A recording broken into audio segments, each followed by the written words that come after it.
आज के स्मैकडाउन के शुरुआत में ही हमें ड्रू मैकिंटायर और जैकब फाटी लड़ते हुए दिखाई देते हैं और ड्रू मैकिंटायर जैकब फाटो के मुंह से भी खून निकाल देते हैं और उनको गाड़ी पे पटक पटक के मारते हैं। स्मैकडाउन की शुरुआत भी ड्रू मैकिंटायर से थे और रिंग में आते और कहने लगते हैं कि तुम लोगों ने मेरा रेसलमेनिया का स्पॉट मुझसे छीन लिया है। उसके बाद निक एल्डिस निकल कर आते और वो कहते हैं कि जब तुम्हारे पास टाइटल था तो तुम उसे डिफेंड नहीं करना चाहते थे।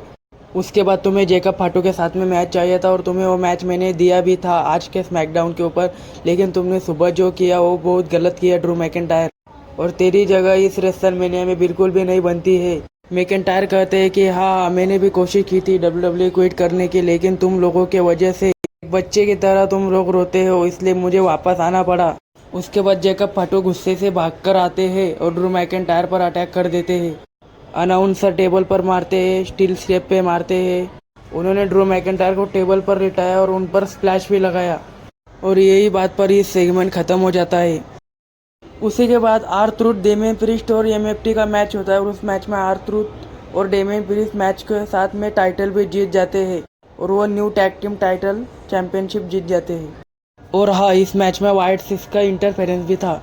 उसके बाद बैक स्टेज एक सेगमेंट होता है, वहाँ पर उसमें जॉनी गर्गन और डैन हुसैन, कैंडिस लेरे खड़ी होती है और कैंडिस लेरे डैन हुसैन से कहते हैं कि क्या तुम मेरे पति देव को ठीक कर सकते हो। इसमें डैन हुसैन कहते हैं कि हाँ, कर सकता हूँ, और वो कैंडिस लेरे से कुछ पैसे चार्ज करते हैं और वो वहाँ से चले जाते हैं। उसके बाद एक फिर से सैमी ज़ैन का एक बैक स्टेज सेगमेंट होता है और उस सेगमेंट में रिपोर्टर सैमी ज़ैन से पूछते हैं कि जो रैंडी ऑर्टन ने कोडी रोड के साथ में किया उस पर तुम्हारा क्या कहना है। कोडी रोड्स पूरी कोशिश करता है अच्छे बनने की, लेकिन रैंडी ऑर्टन वो करता है कि जो उसे अच्छा लगता है, जो उसका करने का मन करता है वो। फिर ट्रिक विलियम्स और सैमी ज़ैन के बीच में थोड़ी सी गड़बड़ दिखाई जाती है। इसके बाद मैच आता है फ्रैक्सियम और सेस एमसीएमजी के बीच में और कैंडिस लेरे के मदद के वजह से इस मैच को एमसीएमजी जीत जाते हैं।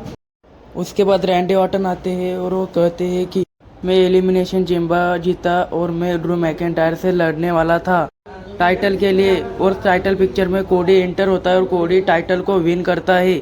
आई लव कोडी लाइक अ ब्रदर। कोडी ने मेरे छाती पर हाथ रखा और मुझसे कहा कि उसने उसका पूरा वजन मेरे कंधों पर रखा और वह कहता है कि मुझे तुम्हारा बेस्ट वर्जन चाहिए रैंडी ऑर्टन, यहाँ तक कि मुझे हराने के लिए। मायने यह रखता है कि मैंने अपने करियर में अब तक कितने टाइटल जीते हैं। मेरा एक ही टारगेट है, बस टाइटल को रेसलमेनिया में कैसे भी करके जीतना, और मैं 15 टाइम वर्ल्ड चैंपियन बनने वाला हूँ। मेरे 3 मोस्ट डेंजरस लेटर से RKO। बस, और यहीं पर रैंडी ऑर्टन का थीम सॉन्ग प्ले होता है और वो सीरियल ख़त्म हो जाता है। और इसके बाद में बैक स्टेज सेगमेंट होता है मैट कार्डोना और रैंडी ऑर्टन के बीच में।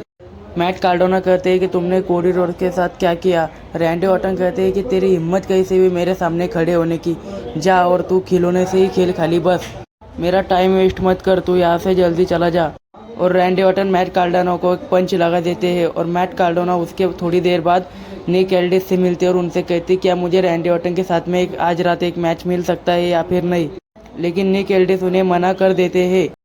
उसके बाद सैमी ज़ैन वर्सेस एलिस्टर ब्लैक का मैच होता है और उस मैच के रिंग साइड पर ट्रिक विलियम्स भी खड़े होते हैं। मैच के बीच में ट्रिक विलियम्स के हाथ में कुछ ड्रिंक्स होती है और वो सैमी ज़ैन पर फेंक देते हैं। इसके वजह से एलिस्टर ब्लैक सैमी ज़ैन को मैच में हरा देते हैं ब्लैक मास्क लगाकर। उसके बाद रिंग में जेड कारगिल और रिया रिप्ले आती है। जेड कारगिल रिंग में आते और कहते हैं रिया रिप्ले को कि जा जल्दी से रिंग में चलिए, पता है मुझे कि तू बैकस्टेज में खड़ी है। बातें करते हैं कि किसको टाइटल की ज़रूरत है, किसको टाइटल की ज़रूरत नहीं है, कौन दोस्त बनाने आया है, कौन दोस्त बनाने नहीं आया है, किसी दोस्त की ज़रूरत है, किसी दोस्त की ज़रूरत नहीं है। उसके बाद बी फैब और जेड कारगिल के मदद के लिए मिचिन भी आती है और वो रिया रिप्ले पर तीनों मिलकर अटैक कर देते हैं। बस इस सेगमेंट में यही था, इसके अलावा इस सेगमेंट में बताने लायक कुछ भी नहीं है। इसके बाद अगर बैक स्टेज चले तो उसके बाद में किट विल्सन और द मिज का एक बैक स्टेज सेगमेंट था और मिज में कुछ प्रॉब्लम बताते हैं अपने लाइफ से जुड़े हुए, क्योंकि डैन हुसैन ने उन्हें पिछली बार में श्राप दे दिया था। उसके बाद में डैन हुसैन मिज के पास आते हैं और कहते हैं अभी भी श्राप तुम पर है, और उसके बाद में पीछे जो एक सीढ़ी लटकी हुई थी वो सीढ़ी मिज के ऊपर गिर जाती है। उसके बाद हमें बैक स्टेज सोलो सिक्कावा बिल्कुल गुस्से में दिखाई देते हैं और वो उनके पार्टनर से कहते हैं कि तुम आज रात टैग टीम टाइटल कैसे हार गए, तुमने रेसलमेनिया जाने की अपॉर्चुनिटी गंवा दी है अभी। फिर जैसे मटेओ कहते हैं कि इसमें हमारी गलती नहीं है, इसमें गलती सिर्फ वाइट सिक्स की है। टामा टोंगा आते हैं और कहते हैं कि तुम बिल्कुल रोमन की तरह बिहेव कर रहे हो। सोलो सिकोवा कुछ कहते उससे पहले ही जैकब फाटू और ड्रू मैकिंटायर फिर से लड़ते हुए दिखाई देते हैं। एक दूसरे को शटर पर मारते हैं, मुक्के लाता गुस्से। ड्रू मैकिंटायर जैकब फाटू के आंख में भी उंगली डाल देते हैं। उसके बाद कार्मेलो हेस और इलिया ड्रैगोनो के बीच में यूएस टाइटल के लिए ओपन चैलेंज वाला मैच होता है और उस मैच में कार्मेलो हेस अपना यूएस टाइटल रिटेन कर लेते हैं। अगर इसके बाद बैक स्टेज जाए तो जेली रोड्स और रैंडी ऑर्टन का एक सेगमेंट दिखाया जाता है, जिस सेगमेंट में जेली रोड्स रैंडी ऑर्टन से कहते हैं कि जो भी पिछले हफ्ते हुआ उसके लिए मैं तुमसे सॉरी कहता हूँ। ऐसा रैंडी ऑर्टन कहते हैं। कोई बात नहीं, तुम बुरे इंसान नहीं हो और मैं तुमसे बात कर रहा हूँ रैंडी, एक फादर से, एक दोस्त से और एक हस्बैंड से। और वो रैंडी ऑर्टन को हक करके कहते हैं कि सॉरी। रैंडी ऑर्टन उनसे कहते हैं कि मैं आज रात मैट कार्डोना से बात करूंगा, जो भी हमारे सुबह हुआ उसको सॉल्व करूंगा।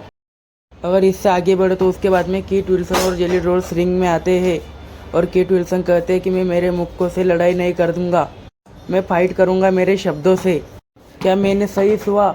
ऐसा जेली रोड्स कहते हैं। तुम कैसे अजीब इंसान हो, ऐसे जेली रोड्स कीट विल्सन को कहते हैं। उसके बाद कीट विल्सन एक कविता पढ़ते हैं। उसके बाद जेली रोड्स थोड़ी गंदी गंदी बातें करते हैं। उसके बाद कीट विल्सन जेली रोड्स को मारते हैं और उन पर अटैक कर देते हैं। उसके बाद वुमेन्स का एक टैग टीम मैच होता है और उस मैच में नो डिस्क्वालिफिकेशन से मैच खत्म हो जाता है। उसके बाद रैंडी ऑर्टन रिंग की तरफ जाते हैं और इस बार फैंस से हाथ मिलाते हैं, छोटे बच्चों से हाथ मिलाते हैं, जबकि उनने सुबह एंट्री मारी थी तब उनने किसी से भी हाथ नहीं मिलाया था। और वो प्रोमो भी खड़े होकर देने लगते हैं, ना कि चेयर पर बैठ के।